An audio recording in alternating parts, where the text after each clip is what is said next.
Hello বন্ধুরা, এই যে দেখো আমার একটা পার্সেল আইসি মিশোর থেকে। এই যে আমি একটা জিনিস অর্ডার দিয়েছিলাম, তো দেখো কি জিনিস তোমাগুলোকে শেয়ার করতেছি আমি জিনিসটা। হ্যাঁ, দেখো কি জিনিস আমাদের কাছে শেয়ার করতেছি।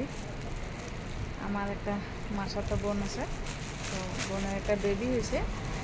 তো বেবিটার লগে আমি বেবিটার কি দিমু ভাবতেছিলাম।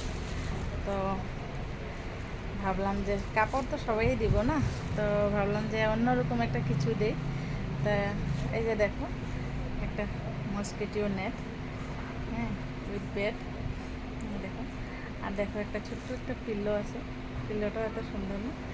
আর দেখো তোমার কাছে কীরকম লাগছে? আমার তো বহুত ভালো লাগছে, এত কিউট না, ছোটো কিউট। তো আমি তো মাসি হয়েছি, তো আমার তো কিছু দিতে লাগবো না, তো আমার বোনের মেয়ে হয়েছে।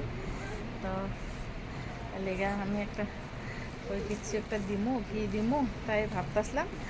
তো এইটাই দেখতে দেখতে মিশোতে দেখতে দেখতে এইটা দেখছি, তো এটাই ভালো লাগছে। ওই না, এটাই অর্ডার দিয়ে দিই। তো দামও বেশি না, দামও 200 টাকা। তো কম দামের মধ্যে ভালোই জিনিসটা। এগুলো জিনিস তো আর বেশি দিন ইউজ করবো না, না এখন ছোটো ওখানেই ইউজ করবো, তো এত দামে দিয়েও লাভ নাই। তো এলাকা একটু কম দামেই দিছি। আর আমরা তো গরিব মানুষ, আমরা এত দামে দিতেও পারব না, এলাকা কম দামেই দিছি। কিন্তু কম দাম হলেও জিনিসটা কিন্তু খুব সুন্দর আর খুব কিউট। তো তোমার কাছে কীরকম লাগছে বন্ধুরা, আমাদের কমেন্টে জানাইও। তো টাটা, বাই বাই।